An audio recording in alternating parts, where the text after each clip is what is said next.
नमस्कार, मी राहुल कुलकर्णी. NDTV मराठीमध्ये जगभरातल्या सर्व प्रेक्षकांचं स्वागत आहे.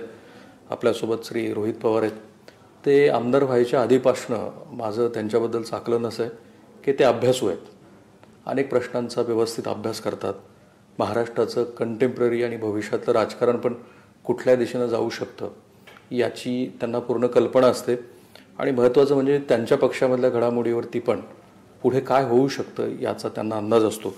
आता तुम्ही माझे एक सहकारी आहेत अभिजित कारंडे यांना काल छान इंटरव्ह्यू दिला आणि त्याच्यात तुम्ही असं म्हणाल की फक्त आमदारकी पुरेशी नाही आहे, आता पक्ष संघटनेत पण महत्त्वाचं पद असायला हवं. पण ते पद जनरल सेक्रेटरी असायला हवं का अध्यक्षपद असायला हवं? आणि पक्ष संघटनेत काम करणं म्हणजे पक्ष संघटनेची वेगळी अशी जबाबदारी घेणं. एकतर अध्यक्षपद हे या वयामध्ये योग्य नाही असं माझ्यासारख्याला वाटतं. तिथं अनेक अनुभवी लोक आहेत ज्यांनी पक्षासाठी आणि राजकारणामध्ये बरेच काही वर्ष वेचलेले आहेत. आपण नवीन आहोत, 7 वर्ष झाले राजकारणामध्ये येऊन जिल्हा परिषद पासून. मग एखादं जनरल सेक्रेटरी पद नाही तर एखादं असं पद की ज्याच्यातून काही कार्यकर्त्यांना आपल्याला न्याय देता येईल, एखादा निर्णय पटकनी घेता येईल, असं काहीतरी विचार अनेक काही पदाधिकारी कार्यकर्ते आणि माझाही कुठल्या तरी प्रमाणात तो विचार चालू आहे. शेवटी द्यायचा नाही द्यायचा हा विषय साहेबांचा असतो, जयंत पाटील साहेबांचा असतो. पण काही झालं तरी आम्ही काम करत राहणार. पण संघटनेमध्ये सुद्धा कुठं ना कुठेतरी एक नवीन विचार, नवीन स्टाईल, युवक विद्यार्थी जे काही फ्रंटल आहेत त्याच्यामध्ये यावी असे अनेक लोकांची इच्छा आहे. त्यात माझी सुद्धा इच्छा आहे. पण कोणाला असं वाटेल की तुम्हाला पक्ष संघटनेमध्ये येऊन पक्षावरती पण हळूहळू, कारण नियुक्त्या फार महत्त्वाच्या असतात. असं कोणाला वाटेल असं मला वाटत नाही, कारण ते माझं इंटेन्शन नाही. माझं इंटेन्शन एवढंच आहे, जास्तीत जास्त आमदार हे 2024ला आपले निवडून आले पाहिजे.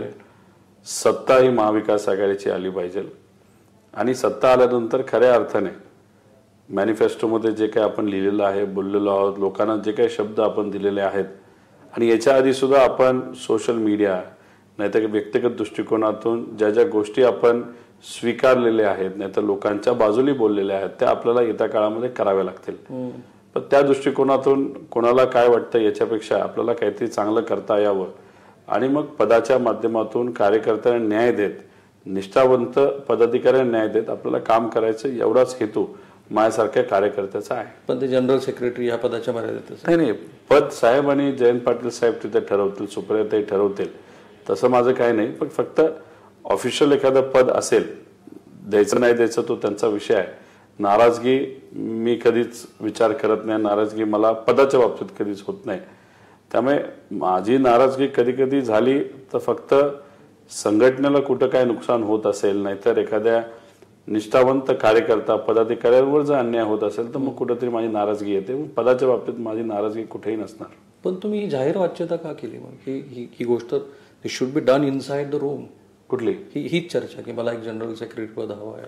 नाही, आता चर्चा आपण नगरमध्ये जेव्हा ती सभा झाली त्याच्यामध्ये आपण बोलत असताना पक्ष संघटनेबद्दल बोललो, कार्यकर्त्यांबद्दल बोललो आणि उगाचच नंतर मीडिया आणि काही विरोधकांनी त्या चर्चेला वेगळ्या लेवलला घेऊन गेले आणि मग तिथं कुठेतरी स्पष्टीकरण करत असताना लोकांना सांगत असताना अरे बाबा, जे प्रदेशाध्यक्ष पद असतं ते फार महत्वाचं पद असतं आणि आमच्या प्रदेशाध्यक्षांनी म्हणजे जयंत पाटील साहेबांनी खूप चांगलं काम केलंय. त्या पदाचं स्वप्न काय मला पडत नाही. जास्तीत जास्त झालं आता तर जनरल सेक्रेटरी वगैरे त्या लेवलला आम्ही विचार करू शकतो, त्याच्या वर करू शकत नाही, तेवढा अनुभव माझ्यासारख्याला नाही असं मी बोललो. म्हणून ते पदाची चर्चा कुठेतरी तिथून सुरू झाली असावी असं मला वाटतं. पण माझं तुमच्याबद्दलचं आकलन असं आहे ना की तुम्ही पवार कुटुंबातले आहात, श्रूड पॉलिटिक्स करण्यासाठी प्रसिद्ध आहे पवार कुटुंब.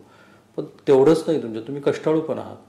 तर एक वेगळी जबाबदारी घेऊन पक्ष संघटनेमध्ये करायचं आहे काय तुम्हाला? You want to build new party, एक नवीन काय तर ब्लड तुम्हाला इंजेक्ट करायचं. त्यात तुम्ही रोहित पाटील सारखा तरुण चेहरा, त्यांचं इंडक्शन असेल, ही एक 5-10 नावं तुमच्या डोळ्यासमोर दिसतात, त्यांना घेऊन पुढे जायचं आहे. कसं असतं की जेव्हा संघटना चालत असते तेव्हा सगळे प्रमुख नेते निर्णय घेत असतात. आता आम्ही कार्यकर्त्यांमध्ये जास्त असतो, नाहीतर काही छोटे पदाधिकारी असतील त्यांच्यावर सातत्याने आम्ही चर्चा करत असतो आणि मग ही चर्चा करत असताना काही नवीन चेहरे नॉट नेसेसरीली राज्य लेवलला, बस कुठे तालुका लेवलला, जिल्हा लेवलला हे आपल्याला इंट्रोड्यूस करू शकतो आपण. आणि शेवटी कंपनीमध्ये सुद्धा तुम्ही बिझनेसमध्ये घ्या नाही तर कुठेही आपण आपली एक विशिष्ट स्टाईल जर बदलली नाही आणि आपण जर असं म्हणलो की आपण जसं वागतो तसंच जग चालतं तर मग आपण कुठेतरी फसू शकतो. जग ज्या पद्धतीने बदलत आहे आणि खास करून युवा विद्यार्थी त्यांच्यामध्ये खूप मोठ्या प्रमाणात बदल हे होत चाललेले आहेत आणि ते बदल कुठेतरी समजून घेणारं व्यक्तिमत्व तिथं असावं. म्हणून काही युवा आहेत जे ते पद खूप चांगल्या पद्धतीने आदरणीय पवार साहेब, जयंत पाटील साहेबांच्या मार्गदर्शनाखाली अशी 5-10 नावं तुम्हाला दिसतात? असं दिसतं. कारण मी युवा संघर्ष यात्रेमध्ये चाललो, साहेब संवाद तिथं घेतलेला आहे, इलेक्शनच्या काळामध्ये बऱ्याच ठिकाणी मी फिरलेलो आहे. त्यामुळे आणि ज्या काळामध्ये मी फिरलो तेव्हा सर्व नेते जे प्रमुख होते त्यांना पवार साहेबांनी ताकद दिली होती आणि ते मोठे झाले होते तर ते सर्व सोडून गेले होते. अशा परिस्थितीमध्ये सत्ता तिकडे होते. सत्ता तिकडे असताना सुद्धा निष्ठावंत लोक साहेबांकडे बघून, विचाराकडे बघून आपल्या बरोबरच राहिली. काहींच्यावर तर विविध प्रकारच्या कारवाई झाल्या. म्हणजे कुणीतरी एखादा क्रशर असेल तर क्रशर बंद पाडलं गेलं, एखाद्याचं दुकान असेल दुकानाला अडचण तिथं आणली. दुकान असताना समजा 20x20 होतं पण थोडं कधी कधी आपण जास्त बांधतो मग ते थोडा भाग पाडण्यात आला. एखादा भाऊ बँकेत काम करतो, कोऑपरेटिव्ह बँकेत काम करतो तर ह्याला सांगण्यात आलं की तुझ्या भावाला आम्ही अडचणीत आणू, तुझ्या बहिणीला आणू, तुझ्या भाऊजाईला आणू, तुझ्या पत्नीला आणू, तुझ्या वडिलाला आणू. तर अशा पद्धतीने धमक्या देऊन सुद्धा अनेक प्रामाणिक पदाधिकारी कार्यकर्ते आपल्याबरोबर राहिलेले आहेत. अशांना कुठेतरी संधी देता यावी असं मला वाटलं. आणि जी काही नवीन स्टाईल आहे ती नवीन स्टाईल पक्षात ज्या घडलेल्या घडामोडी आहेत त्याच्यात सुद्धा जे टिकून राहिले त्यांना आता पद देण्याची ही वेळ आहे. न्याय देण्याची, पद देण्याची आणि त्यांच्या माध्यमातून अजून संघटना स्ट्रॉंग करण्याची वेळ आहे असं सगळ्यांनाच वाटतं. पण सध्या तसं होत नाहीये. होईल आता. तुमच्या ही सेंट्रल लेवलला जर तुम्ही बघितलं तर काही चांगल्या गोष्टी इंट्रोड्यूस केल्या गेल्या. जयंत पाटील साहेबांनी सर्वे कॉन्सेप्ट त्यांनी इंट्रोड्यूस केलं. सोशल मीडिया सेल त्यांच्या मार्गदर्शनाखाली चांगली सेट झाली आणि ह्या सेट करत असताना त्यांना मदत व्हावी म्हणून खाली काही चेंजेस जर करता आले तर ते झाले तर चांगली गोष्ट आहे असं मत आहे. तुमची संघर्ष यात्रा जेव्हा होती, मी नागपूरला होतोच त्या दिवशी, तुमचं सगळं लाटेल फादर बॉडी बरोबर होती? फायनल दिवशी नक्कीच होते. मध्ये आधे जे तिथले जिल्हा अध्यक्ष आहेत ते 100% सहभाग घेत होते, ते त्याच्या नियोजनामध्ये होते आणि त्यांना आधीपासूनच सांगितलं होतं की यात्रा जेव्हा त्या त्या जिल्ह्यामध्ये त्या त्या तालुक्यामध्ये येईल तेव्हा कृपा करून आपल्याला गर्दी करायची नाही. गर्दी केली, फोटो चांगले निघतात, चर्चा चांगली होती, पण आम्हाला जो मेन हेतू होता, आमचा जो मेन हेतू होता की तिथं असणाऱ्या लोकांशी बोलता यावं, यासाठी लोकांच्या घरी जाता यावं, दुकानात जाता यावं, शेतात जाता यावं, तो कॉन्सेप्ट तिथं आम्ही तो इम्प्लिमेंट केला होता.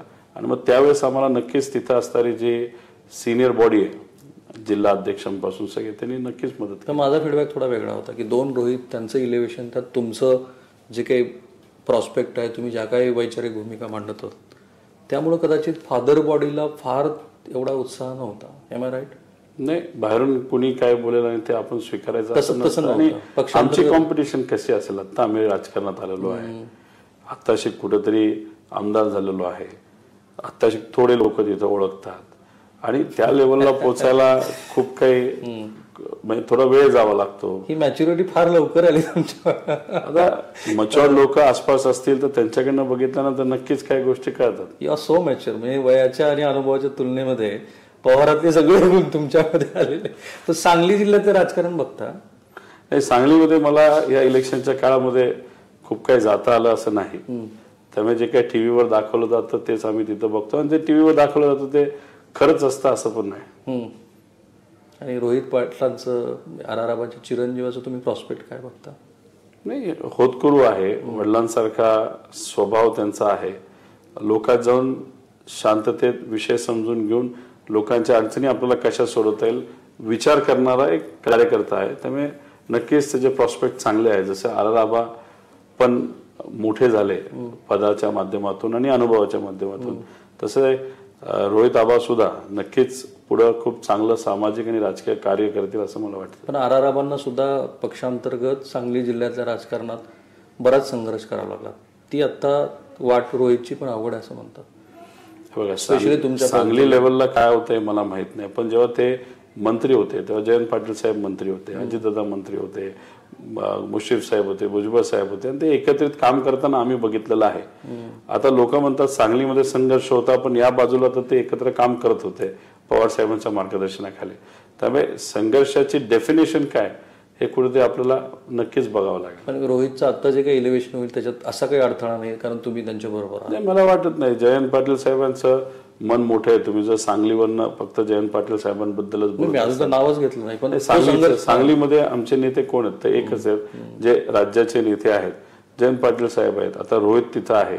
काँग्रेसचे बघायला गेलात तर विश्वजित भैया तिथं आहेत. तिथं आता जे आता निवडून आले पाटील ते सुद्धा तिथे, विशाल पाटील सुद्धा तिथे आहेत, आणि बाकी जे बीजेपीचे नेते आहेत. त्यामुळे त्या सगळ्या नेत्यांमध्ये बघितलं तर तुम्ही ज्यांच्याबद्दल बोलत आहात जयंत पाटील साहेब एवढं संकोचित मनाचे आहेत असं मला वाटत नाही. कालच्याच अभिजितच्या मुलाखतीमध्ये तुम्ही मिळमिळीत हा शब्द वापरला. मिळमिळीत राजकारणाला स्थान नाही, आणि हे फार मोठं आहे. तुम्ही तुमच्या काकाबद्दल जे आक्रमकपणे बोलत आहात, तुमच्या पक्षात इतर कोणी बोलत नाहीये. इतरांकडनं तुमच्या अपेक्षा आहे. नाही, कसं असतं की आता समजा एखादं पद असेल, पवार साहेबांकडे पद आहे, सुप्रियाताईंकडे पद आहे, जयंत पाटील साहेबांकडे पद आहे, अजून काही नेत्यांकडे पदं असतील, आणि त्या पदावर जेव्हा तुम्ही असता तेव्हा कधी कधी तुम्हाला शांत बोलावं लागतं, नाहीतर तुम्हाला भूमिका घेत असताना थोडीशी तुम्ही म्हणाला तसा पेशन्स असणारी भूमिका घ्यावी लागते. आम्ही तर युवा वर्ग आहे, आम्ही युवात राहतो. युवांना जे पाहिजे ते आमच्या रक्तात आहे, आणि आम्ही युवा असल्यामुळे आम्ही सुद्धा जसे युवा रिॲक्ट करू शकतो तसं आम्ही रिॲक्ट करतो. काही लोक याला इमॅच्युरिटी म्हणतात, पण नशिबाले आणि कदाचित काही प्रमाणात साहेबांना लहानपणीपासून बघत आल्यामुळे गेल्या 7 वर्षांमध्ये माझ्याकडे एक सुद्धा कॉन्ट्रोवर्सी शब्दात पण नाही झाली, कृतीत पण नाही झाली. त्यामुळे मी जेव्हा बोलायचो, जे पब्लिकला ऐकायचंय, लोकांच्या मनामध्ये जी खदखद आहे ती तिथं मी बोलून दाखवत होतो. पदच तिथं नव्हतं, त्यामुळे कार्यकर्ता जसं बोलतो तसं मी बोलत होतो. आणि ज्यांच्याकडे पद असतं त्यांना कुठेतरी सांभाळून बोलावं लागत असेल असं मला तरी वाटतं. नाही, उलट तुम्ही देशातलं सगळं राजकारण बघितलं, जी पदावरची मंडळी असतात, अरविंद केजरीवाल याचं उदाहरण आहे, महाराष्ट्रात पण मी 2-4 नावं, तेच अधिक आक्रमकपणे बोलत असतात. तुमच्या बोलण्याचं इंटरप्रिटेशन मी असं केलं की मी पदावर नसताना, तर तुम्ही पद हा विषय काढलाय म्हणून मी एवढ्या आक्रमकपणे बोलतो, पण पक्षातले जे मोठे महत्वाचे नेते आहेत, सुप्रियाताई पण खूप चांगलं आणि टोकदार बोलतात, ते त्यांच्या वैयक्तिक वैचारिक पातळीवरचं असतं. तुमचा रोख मला असं वाटलं की जयंत पाटील साहेबाकडे. नाही, आता मीडिया वेगळा अर्थ त्याच्यातून काढत असेल. आता मी नगरचं भाषण जयंत पाटील साहेबांचं ऐकलं, आक्रमक भाषण होतं, आणि याच्या आधी सुद्धा त्यांची बोलण्याची स्टाईलच वेगळी आहे. ते म्हणतात ना साध्या भाषेत शालूतून मारतात, नाही तर ते एक विशिष्ट पद्धतीने पुढच्याचं कुठंतरी पुढच्याला अडचणीत आणतात, अशी त्यांची ती पद्धत आहे, ती त्यांची स्टाईल आहे. ही माझी स्टाईल आहे, अजितांची वेगळी स्टाईल होती, साहेबांची वेगळी स्टाईल आहे. त्यामुळे सगळ्यांच्या वेगळ्या स्टाईल असतात. फक्त युवा वर्ग म्हणून, नाहीतर युवक म्हणून जे पदाधिकारी आहेत, जे पोस्ट होल्डर आहेत, त्यांनी भूमिका घेत असताना संघटनात्मक भूमिका घेत खऱ्या अर्थाने संघटना वाढावी यासाठी प्रयत्न करत थोडंसं आक्रमक जर राहिलं तर त्याचा नक्कीच फायदा होतो असं मला तरी वाटतं. तसं झालं नाही पण मधल्या काळात ज्या वेळेला भूमिका घ्यायच्या होत्या त्याच्यात कदाचित मी वेगळ्या स्वभावाचा असल्यामुळे, आणि मी मनामध्ये जास्त खूप काय ठेवतो असं नाही. राजनीती, पॉलिटिकल स्ट्रॅटेजी एक भाग झालो जो कोणाला सांगायचं नसतं. दुसरा भाग जो असतो, जे आपण एखाद्या विषयाच्या बाबतीत जे विचार करतो, नाहीतर एखाद्याची भूमिका आपल्याला पटली नाही तर त्या भूमिकेबद्दल आपण बोललो पाहिजे. आणि आधी जे बोललो आणि आता जे बोलतो त्याच्यामध्ये तफावत सुद्धा नसावी. त्यामुळे मी जसा आहे तसा आहे, आणि मी आधी असा होतो आताही, आणि तसाही पुढे राहणार आहे. जेव्हा मी इलेक्शनसाठी उभा होतो तेव्हा मतदारसंघातल्या अनेक लोकांना असं वाटत होतं, नाहीतर अनेक विश्लेषकांना सुद्धा वाटत होतं की हा मुद्दामून साधे कपडे घालतो, हा एकदा निवडून आल्यानंतर हा हवेत जाईल का काय. आता ठीक आहे, ते 5 वर्षांमध्ये काळे केस कमी आणि पांढरे केस जास्त झाले ते कुठे बघावं लागेल. स्वभाव सुद्धा शांत बोलतो, चिडत नाही. तर आमदार झाल्यानंतर बघा याचं खरं रूप दिसेल. आता 5 वर्ष झालं आमदार, बदलतं काय नाही. तर मी म्हणजे माझे दाखवायचे दात आणि खायचे दात वेगळे आहेत असं नाही, जसं आहे तसं आहे, ती माझी स्टाईल आहे आणि त्या पद्धतीने मी बोलत असतो. जे काही संघटनामध्ये बदल झाले पाहिजे ते मी बोललो, माझ्यात जे काही बदल व्हावेत असं मला वाटतं, ते मी सातत्याने तिथं बदल करत असतो. मग साहेब काय बोलले तुम्हाला ह्या सगळ्या तुमच्या मागणीबद्दल? नाही, आता ह्याच्याबद्दल खूप डिटेलमध्ये चर्चा झालेली नाही. आणि पद द्या असं काय मागण्याची गोष्ट नसते, ती द्यायची गोष्ट असते. ते जेव्हा देतील, जयंत पाटील साहेब जेव्हा देतील तोपर्यंत याच्या पुढेही पद नसलं तरी आम्ही काम करत राहू. पण पक्षामध्ये निवडणुका व्हायला हव्यात, एक्सटेन्शन नको असं नाही वाटत? नाही, आता मध्ये जर आपण बघितलं तर जेव्हा 2019चं इलेक्शन झालं, त्याला 2000ची सत्ता आली, सगळ्यांना विविध लोकांना मंत्रिपद मिळाली, मग कोविड आला, परत त्यात बरेच काही वर्ष गेले, 1.5 वर्ष त्याच्यामध्ये गेलं. ते झाल्यानंतर होता उद्धव ठाकरे साहेबांची पार्टी फुटली, त्यानंतर मग आपली पार्टी फुटली. त्यामुळे घडामोडी जितक्या झाल्यात त्याच्यामध्येच कदाचित काही प्रमाणात बदल तुम्ही जे म्हणतात ते इथं झाले नसावे असं मला वाटतं. आणि एखादा कार्यक्षम होतकरू व्यक्ती जर तिथं त्या पदावर असेल तर अडचणीच्या काळामध्ये अशाच होतकरू व्यक्तीची मदत होते असं मला वाटतं. पण हा मुद्दा इलेक्शन कमिशन समोर सुद्धा फार महत्वाचा ठरला. एक्सटेन्शन्स आहेत सगळे, हे दिस इज नॉट इलेक्शन. त्याच्यामध्ये जर तुम्ही बघितलं, याच्या आधीच्या ज्या बैठका झालेल्या आहेत त्या बैठकामध्ये जे प्रमुख लोक आहेत जे तिथं वोट करायचे नाही तर त्या कमिटीमध्ये होते, त्यांनी सगळ्यांनी वोटिंग करून त्याचे मिनिट्स आहेत आणि ते कोर्टात आपण दिलेले आहेत. तो एक वेगळा केस आहे आणि ती त्या पद्धतीने त्या गोष्टी तिथं चालू आहेत. महबूब शेख बद्दल तुमचं काय ऐकलं नाही? How good is for the party? नाही, मी एवढं सांगेल, आता आमदार म्हणून आम्ही वेगळ्या लेवलला तिथे काम करत असतो. फक्त जे काही शॉर्टफॉल्स आहेत, आता एका व्यक्तीकडे बघून त्याच्याबद्दल कमेंट करणं हे मला काय योग्य वाटत नाही. पण युवक, मी एवढंच म्हणेल, युवक, विद्यार्थी आणि काही ठराविक सेल याच्यामध्ये कामाच्या पद्धतीमध्ये, संघटनामध्ये काही होतकरू युवांना संधी देण्याच्या बाबतीत नक्कीच खूप मोठे बदल हे झाले पाहिजे असं माझं मत आहे. त्या बदलाचं स्वरूप काय बघता तुम्ही? नाही, काही पदं बदलावे लागतील, काही अजेंडा द्यावा लागेल, विषय द्यावा लागेल, कुठल्या विषयासाठी आंदोलन करावं, कसं आंदोलन करावं. आता पोलीस भरती चालू आहे, 1700 जागावर, 17,000 जागावर 17 लाख फॉर्म झालेले आहेत. एका बाजूला भरती सुरू झाली, ठीक आहे, चांगली गोष्ट आहे. पण 17 लाख फॉर्म्स म्हणजे रेशो 150, 100चा 200चा रेशो तिथं जर असेल, त्याचा अर्थ दुसरीकडे कुठंच नोकरीला संधी नाही. बेरोजगारी एवढ्या हाय लेवलला गेलेली आहे आणि त्याच्यामध्ये सुद्धा इंजिनियर आहेत. 7 लाख 8 लाख रुपये खर्च करून इंजिनियर झालेली मुलं मुली त्याच्यामध्ये आहेत. तर मग हा मुद्दा अग्रेसिव्हली घेण्याची जरूरत आहे. नीटचा मुद्दा घेण्याची जरूरत आहे. त्याच्याच बरोबर आज जर आपण बघितलं, युवा शेतकऱ्यांच्या अनेक इतर अडचणी आहेत, विद्यार्थ्यांच्या अडचणी आहेत, पेपर फुटतोय. तर याच्या बाबतीत आंदोलन अग्रेसिव्हली होणं तितकंच महत्वाचं आहे. आम्ही या बाबतीत चर्चा करू तर अधिवेशनामध्ये हे मुद्दे सगळे मांडत असतो. पण शेवटी आपण लोकांची संघटना आहोत. पवार साहेब विजन आम्हाला देतात, जयंत पाटील साहेब देतात. अधिवेशनामध्ये हे सगळे मुद्दे लोकांच्या वतीने आम्ही तिथं मांडत असतो. पण मला असं वाटतं अग्रेसिव्हली फार खालपर्यंत जाऊन ते विषय मांडण्याची जरूरत आहे. पण पार्टी अंतर्गत डे बाय डे कम्युनिकेशन नाही का? 15 days डे बाय डे आपण हे केलं पाहिजे नाही, कारण इंडिव्हिज्युअल लेवलला तुम्ही ट्विट करता, नंतर तो मुद्दा चर्चा, पदाधिकाऱ्यांच्या बैठका त्या ठिकाणी तिथं होत असतात. आता तिथं आम्ही आमच्या लेवलला जेवढं जमतं तेवढं अधिवेशनामध्ये, कारण तो आमचा हक्क असतो. आणि त्याच्याच बरोबर आमदार म्हणून एखाद्या मंत्र्याला, एखाद्या अधिकाऱ्याला सांगणं ही आमची तिथं ड्युटी सुद्धा आहे. त्यासाठीच तर लोकांनी आम्हाला निवडून दिलेलं आहे आणि ती त्या ठिकाणी आम्ही पार पाडतो की नाही, पक्षांतर्गत आम्ही पार पाडत नाही. त्या बैठका होतात. जयंत पाटील साहेब बैठका घेतात, रिव्ह्यू घेतात. इलेक्शन मध्ये काय झालं याचाही त्यांना रिव्ह्यू झालेला आहे. त्याच्याच बरोबर इलेक्शन लढायचं कसं, मुद्दा कसा घ्यायचा, परत इतरही काही मुद्दे असतात त्या बाबतीत सातत्याने ते रिव्ह्यू घेतात. मध्ये जर तुम्ही बघितलं तर ते स्वतः प्रत्येक मतदारसंघामध्ये तिथं गेले होते. तिथं आमदार जे आपले आहेत त्यांना विश्वासात घेऊन तिथं असणाऱ्या कार्यकर्त्यांवर बैठका घेतल्या आणि जिथं आमदार नाहीत तिथं सुद्धा जयंत पाटील साहेबांनी बैठका नक्कीच घेतलेल्या आहेत. ठीक, थोडं प्रेक्षकांसाठी अत्यंत कॅज्युअल स्वरूपाचे मी प्रश्न रोहित पवार यांना विचारले, का मला हे समजून घ्यायचं होतं की राष्ट्रवादी काँग्रेस अंतर्गत पक्ष पुढे कसा जावा ह्या दृष्टीने रोहित पवार काय विचार करतात. मला थोडंसं जास्तच गंभीर प्रश्न तुम्हाला विचारायचे. हे कोण लोक आहेत की जे मध्यरात्री जाऊन भारतीय जनता पार्टीसाठी सेटिंग करत होते? नाही, तो विषय मला असं वाटतं की आता घेणं उचित नाही. सर, योग्य यू वेळेस have already sed this in front of the public platform. योग्य वेळेस जे काही पुरावे असतील, पण ते पुरावे आहेत तुमच्याकडे, ज्यांना कुणाला द्यायचे असतील, आता कुठल्या पक्षातले नेते हे मी आज इथं तर सांगणार नाही, पण जेव्हा योग्य वेळ येईल तेव्हा नक्कीच त्या पुराव्यासकट त्या नेत्यांना तिथं त्याबद्दलची माहिती आम्ही देऊ. पण हे गंभीर आहे. भारतीय जनता पार्टीची सत्ताधारी पार्टी आहे, ती विरोधी पक्षातल्या मंडळींना मॅनेज करते, पैसे देते. बीजेपी हा असा पक्ष आहे की ज्यांनी कुटुंब फोडलेलं आहे, त्यांनी पार्टी फोडलेली आहे, त्यामुळे ते काही लेवलला जाऊ शकतात. आता इलेक्शन मध्ये पैशाचा वापर त्यांनी केला, त्यानंतर तुम्ही जर बघितलं तर दबाव तंत्राचा वापर त्यांनी केला.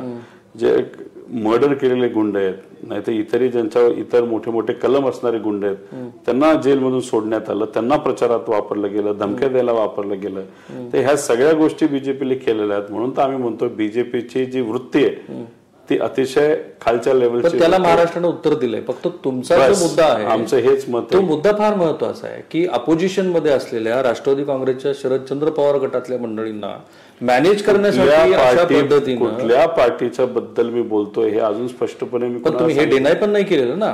मी विषयासाठी कसं आहे, 3 पक्ष असतात. आता तुमच्यासारखा एखादा हुशार जो रिपोर्टर आहे, तुम्ही एक पार्टीचं नाव घेणार, मग मी हो नाही मला एकच मत आहे की महाविकास आघाडीला लोकांनी स्वीकारलेलं आहे. महाविकास आघाडी ज्या विषयासाठी लढत आहे ते लोकांनी स्वीकारलेलं आहे. भाजपची जी वृत्ती आहे विकत घेणं, ती नाकारलेली आहे. आता अशा परिस्थितीमध्ये एवढ्या मोठ्या बलाढ्य शक्तीला लोकांनी वेगळ्या वेगळ्या दृष्टिकोनातून जर नाकारलेला असेल, तर जो विषय माझ्याकडे आहे तो आता इलेक्शन झाल्यानंतर तो फक्त पार्टीला व्यक्तिगत लेवलला जी कुठली पार्टी असेल त्याच्यासाठी तो विषय तिथं राहिलेला आहे. आणि त्यांना जेव्हा ती गोष्ट लागेल, नाही तर मला जर वाटली की आता ही चर्चा करण्याची वेळ आहे, तेव्हा त्या पार्टीला तिथं नक्कीच मी सांगेन. मी आता कुठल्या पक्षाचं नाव घेत नाही, पण असं घडलंय तुमच्या बोलण्यातनं असं येत आहे की भारतीय जनता पार्टीने हे प्रयत्न केले की आपल्या अपोजिशन मध्ये. माझा उलटा प्रश्न आहे, भाजप अशा पद्धतीने का नाही ट्राय करणार? That's not fair politics. That's not fair politics. That's what I am telling. हे चुकीचं आहे सगळं. मग अशा पद्धतीने जर गोष्ट, आता माझं एक साधं मत आहे, तर मी एका घरातून येतो, ठीक आहे. आता मला संधी जेव्हा पहिल्यांदा मिळाली तेव्हा नक्कीच माझ्या आधीच्या पिढीने केलेल्या कामामुळे मी निवडून आलो. रोहित पवार म्हणून मी निवडून आलो नव्हतो, मी पवार म्हणून निवडून आलो होतो.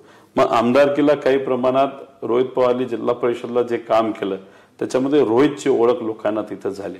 आणि गेल्या 5 वर्षामध्ये मी जे काम केलं त्याच्यामध्ये नक्कीच पवार याला ताकद आहे, याला व्हॅल्यू आहे, पण रोहितला सुद्धा तिथे ताकद आहे. तुम्ही कष्ट घेतलं ना मतदारसंघात, तुम्ही माझं कसं मत आहे की पण तरी सुद्धा ज्या पद्धतीचं आज राजकारण होतंय, पैशाचा दबाव तंत्राचा वापर केला जातोय.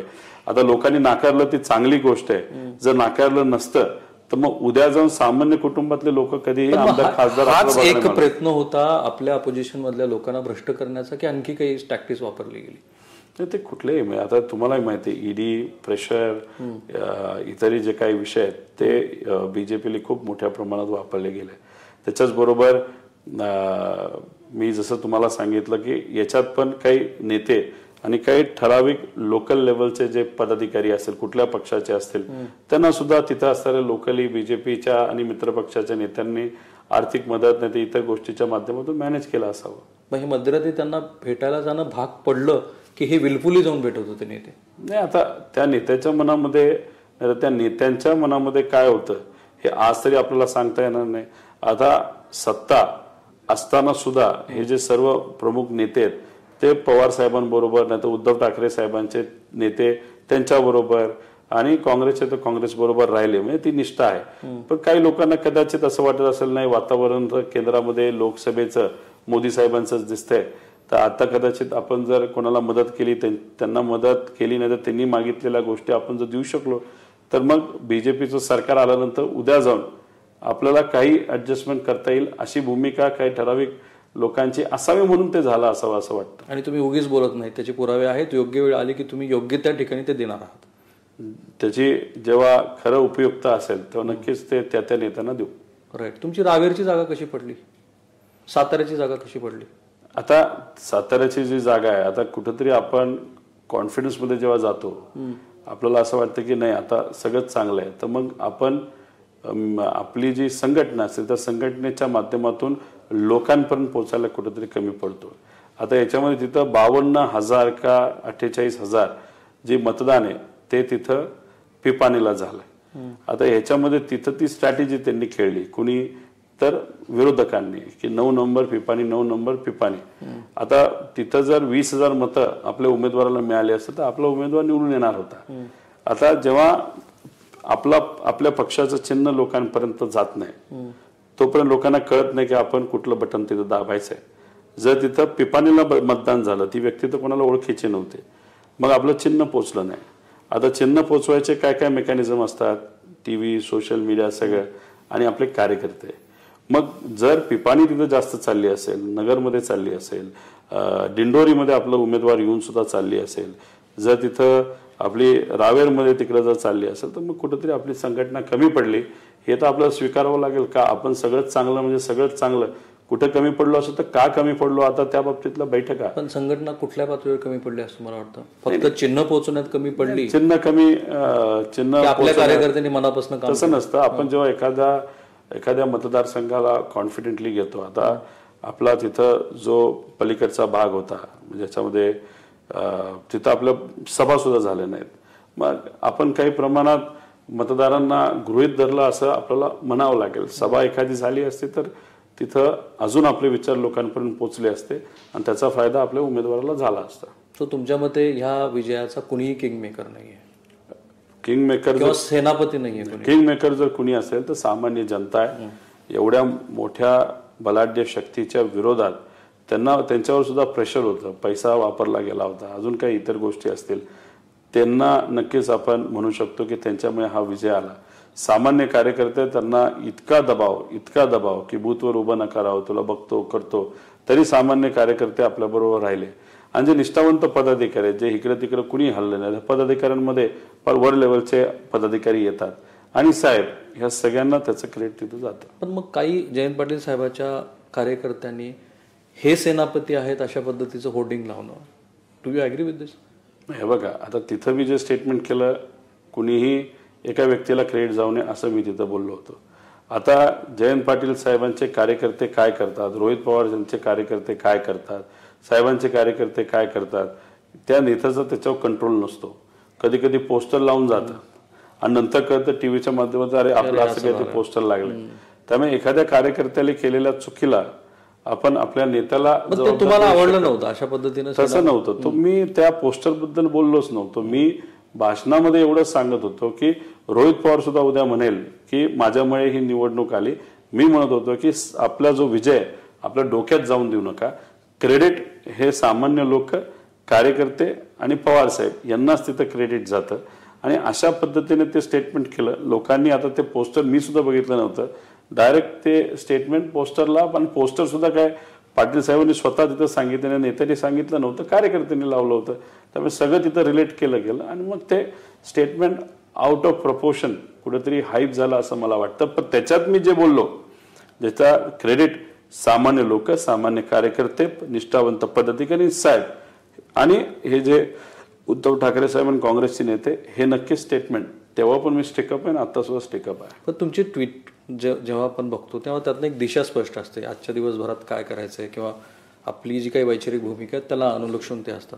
परंतु हे ट्विट हे जयंत पाटील साहेबांना काही आवडले नाही. ते जाहीरपणेच म्हणाले की हे जरा ट्विटवरती पण आवर घाला, मला येऊन सांगा.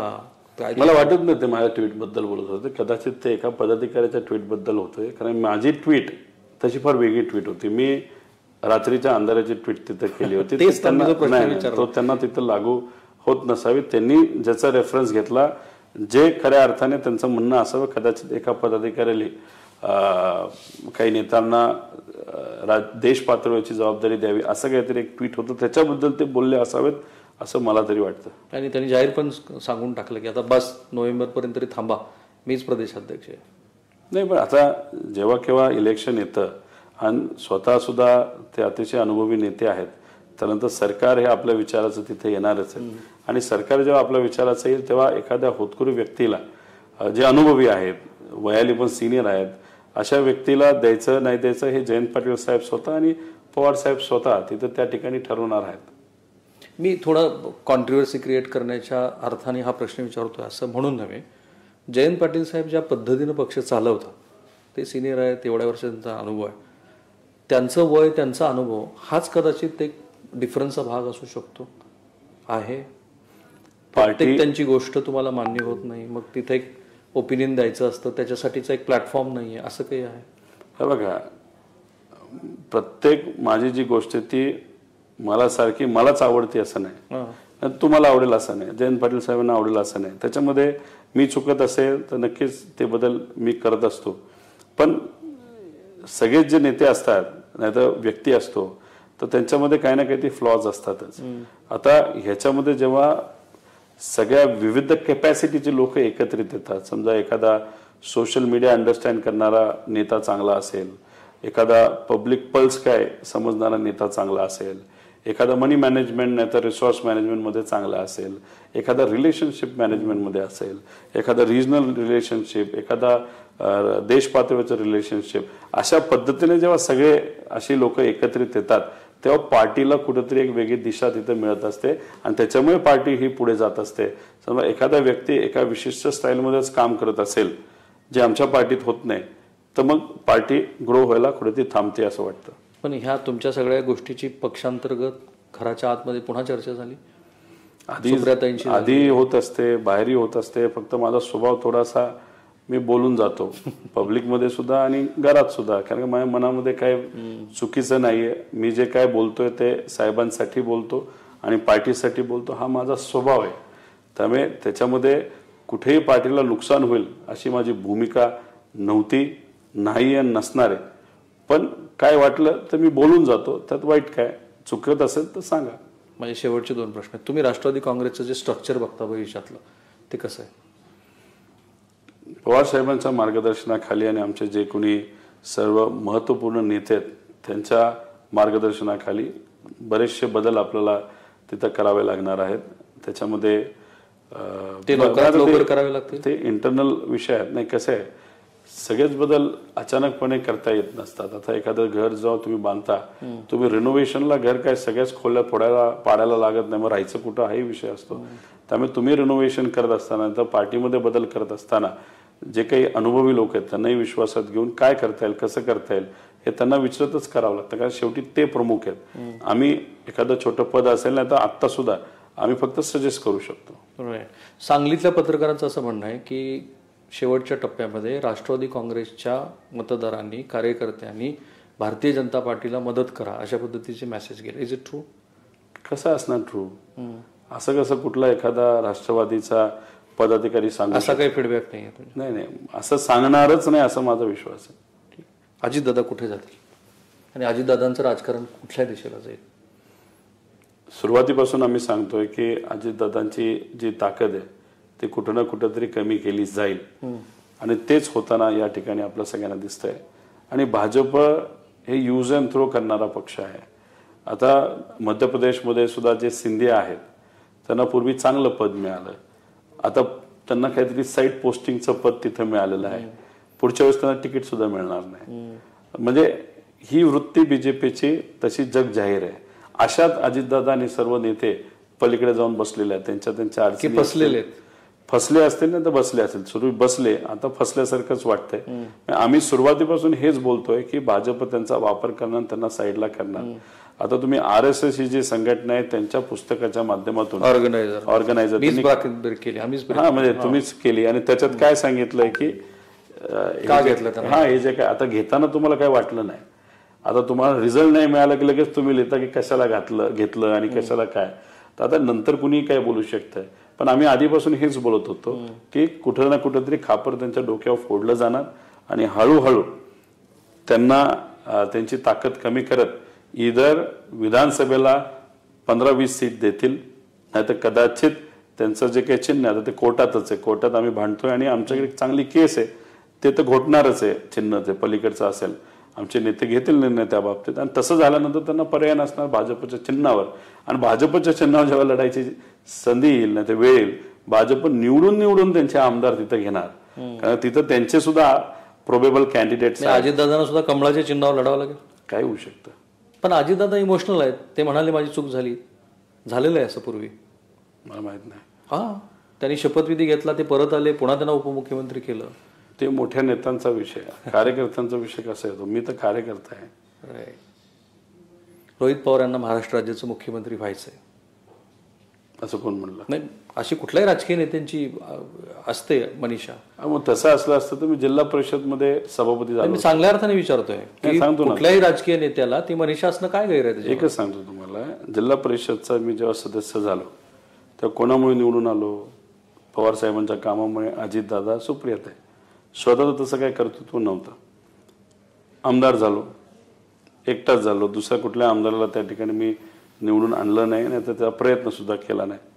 त्याच्यामध्ये नक्कीच पवार साहेबांचं काम, सुप्रियाताई, माझ्या आईवडिलांचं काम, अजितदादांनी स्वतः सभा तिथं घेतल्या आणि लोकांनी दिलेलं प्रेम, कार्यकर्ते आणि पदाधिकाऱ्यांचं काम, मी तिथं आमदार झालो. या दोन्ही वेळेस मी कुठं पद घेतलं? सत्ता तर आपलीच होती. आता कष्ट त्या ठिकाणी आता करायला लागलेलो आहे. तर टप्प्याटप्प्याने जे कुठलं लोकांकडनं पद मिळेल आणि आकडेवारी जे काय सांगतील तसं तसं पद मिळत जाईल असं मला वाटतं. पण पद मिळवणं हे टार्गेट नाही. पद मिळाल्यानंतर तुम्ही जमिनीवर राहून काम करता का? कारण अनेक नेत्यांना बघितलेलं आहे, पद मिळूस तर लोकांना आपण नमस्कार करतो आणि पद मिळाल्यानंतर साधं भेटत सुद्धा नाही. आणि जे काही पॉलिसी डिसिजन घ्यायचे ते घेतले जात नाही. माझं असं मत आहे की जेव्हा केव्हा संधी मिळेल मंत्रिपदाची, त्या विभागाला जे काही आपल्याला विजन देता येईल आणि त्या माध्यमातून सामान्य लोकांना कसं त्याचा फायदा करून देता येईल याचा मी प्रयत्न करेल. त्यामुळे पद हे इंटेन्शन नाही तर गोल नाही, पण स्ट्रेंथ वाढवणं हे नक्कीच इंटेन्शन आहे. लोकांत जाऊन लोकांचा विश्वास संपादित करून जास्तीत जास्त आमदार कसे निवडून येतील आज, उद्या आणि नंतर सुद्धा, आणि त्यात आपली स्ट्रेंथ कशी वाढेल हे नक्कीच इंटेन्शन आहे. आणि लोकांसाठी कार्य करत राहायचं हाच माझा हेतू आहे. भविष्यात, म्हणजे आता नाही, पण पक्ष संघटन आपल्याकडे घेऊन एक मजबूत पक्ष तयार करणं हे धोरण आहे. भले त्यासाठी प्रदेशाध्यक्ष आपण होऊन तशा पद्धतीनं काम करतो. एक व्यक्ती काहीच करू शकत नाही, पण पार्टीमध्ये असे काही हिरे आहेत ते आपल्याला पुढे आणावे लागतील, संधी द्यावी लागेल. आणि अशा निष्ठावंतांना जेव्हा आपण पुढे आणू तेव्हा निष्ठावंत लोकच निष्ठावंतांना पुढे आणणार. आणि मग अशा पद्धतीने जे काही आता मध्ये डिस्टर्ब झालेलं आहे, आता कुठंतरी एक घडी तिथं बसलेली आहे. पवार साहेबांनीच खऱ्या अर्थाने त्यासाठी पुढाकार घेतला. म्हणजे एवढ्या वयामध्ये सुद्धा पवार साहेब लढतायत हे बघून अनेक युवा, अनेक पदाधिकारी हे जे पलीकडे जाऊ शकले असते तर न जाता पार्टीबरोबर तिथं राहिलेले आहेत. त्याच्याच बरोबर काही असे अभ्यासू लोक आहेत, म्हणजे काही पत्रकार आहेत, काही माजी अधिकारी आहेत, ते आपल्याला जोडायला तयार आहेत. म्हणजे जे बॅगेज होतं, म्हणजे जे काही लोक बोलायचे भ्रष्टाचार वगैरे, ते अख्खं बॅगेज आता बीजेपीकडे तिथे गेलेलं आहे. क्लीन झाला आता पक्ष, कारण सगळे भ्रष्टाचार केलं नाही केलं त्यांनी तो वेगळा विषय, पण आता ते तिकडे गेलेले आहे. त्यामुळे इथं काय तसं वेगळं काहीच राहिलं नाही. मग आता नव्याने आता आम्ही सर्वजण मिळून तिथं सुरुवात करत आहोत.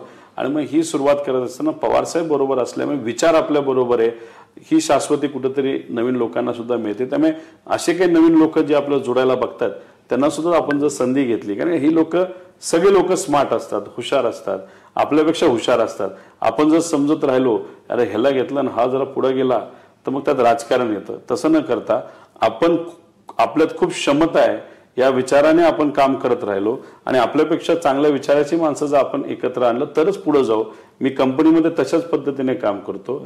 माझ्या कंपनीमध्ये काम करणारे जे सर्व कर्मचारी आहेत नाही तर प्रमुख पदाधिकारी आहेत ते माझ्यापेक्षा कितीतरी हुशार आहेत, पण ते माझ्याबरोबर काम करतात. मी त्यांना विश्वास देतो आणि अशाच पद्धतीने पार्टीमध्ये आपण जेव्हा काम करू, चांगली लोक जेव्हा येतील, आता सुद्धा आहेत, अजून आणावे लागतील आणि त्यांच्या अनुभवाचा फायदा घेऊन ह्या सगळ्या ताकदीला जेव्हा एकत्रित करू तेव्हाच आपण खूप जास्त ताकदीने पुढे जाऊ शकतो. प्रदेशाध्यक्षाबरोबरच्या मतभेदाचे मुद्दे कुठले आहेत तुमचे?